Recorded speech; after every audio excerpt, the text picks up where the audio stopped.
In a dusty little village on the edge of the city, there stood a tiny street food stall, barely held together with rusted iron sheets and old wood.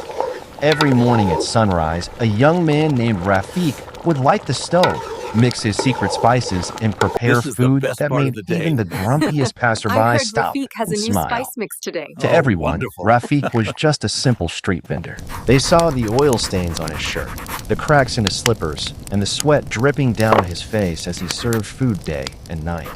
What they didn't see was the secret he carried. Behind that stall was a brilliant mind. Rafiq had a rare gift. He could remember the taste of any dish he ever ate, down to every spice, texture, and ingredient. He never had formal training. No chef code. No certificate. But in his mind, he was a culinary genius. Late at night, after the stall closed, Rafiq would experiment using leftover ingredients. He'd recreate five-star meals using street spices and simple tools.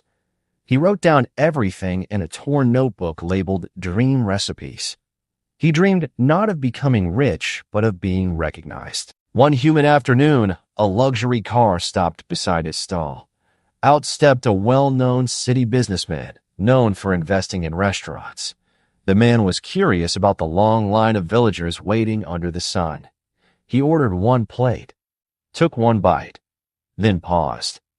"Who made this?" he asked. Rafiq raised his hand, nervous but proud. The man smiled. "Let's talk. I think the world needs to taste what you've created." That moment changed everything.